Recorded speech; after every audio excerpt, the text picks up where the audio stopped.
Bonjour la classe, bonjour à tous. Aujourd'hui, l'impressionnisme, un art vivant, libre comme l'air.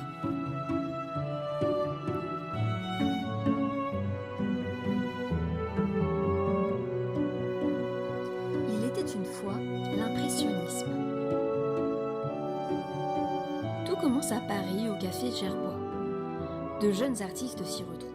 Âgés d'une vingtaine d'années, ils se nomment Monet, Sisley, Pissarro et Cézanne. La plupart sont arrivés à Paris pour tenter une carrière artistique.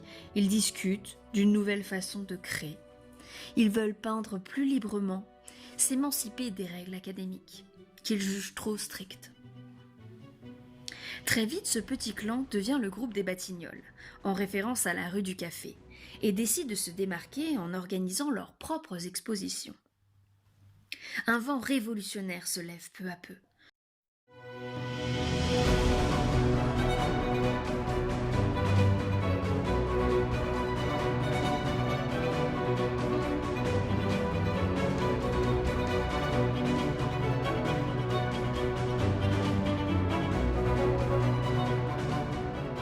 En 1874, le photographe Nadar organise leur première exposition dans son atelier.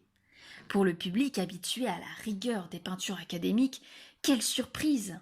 Les paysages sont éblouissants de couleurs, lumineux, chatoyants. L'une de leurs particularités, c'est de peindre en plein air, pour faire ressortir leur impression prise sur le vif. On leur attribuera ainsi le nom d'impressionnistes.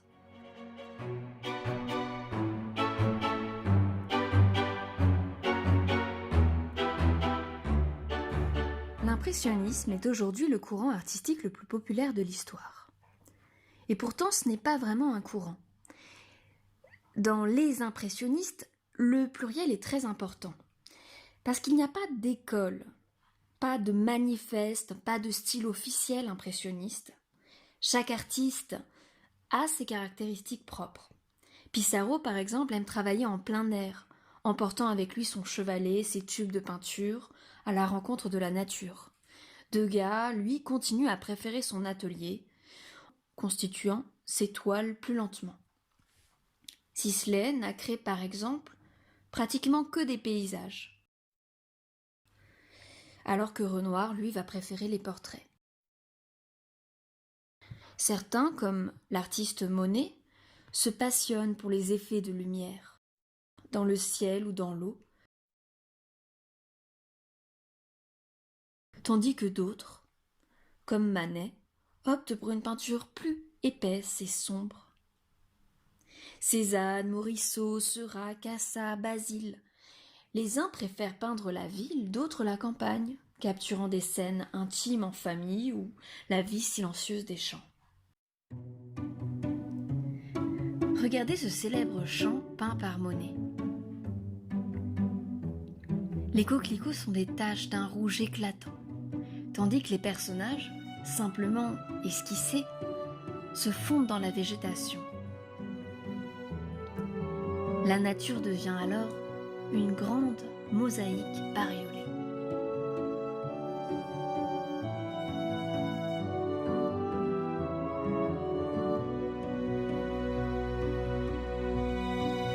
Alors l'impressionnisme n'est-il qu'un mot? Au départ, il a surtout permis la critique. L'impressionnisme, c'était avant tout un regroupement de jeunes artistes qui ne respectaient plus les codes de l'art académique. Mais c'est précisément ça qui les a unis. Les impressionnistes ne veulent plus de l'art ancien et de son système très codifié. Ils réclament un art vivant, un art qui parle au monde moderne dans lequel ils vivent. Dans sa matière même d'ailleurs, l'impressionnisme rejette ces codes de l'art académique. Fini la peinture lisse, il faut que la toile vibre de tous ses coups de pinceau.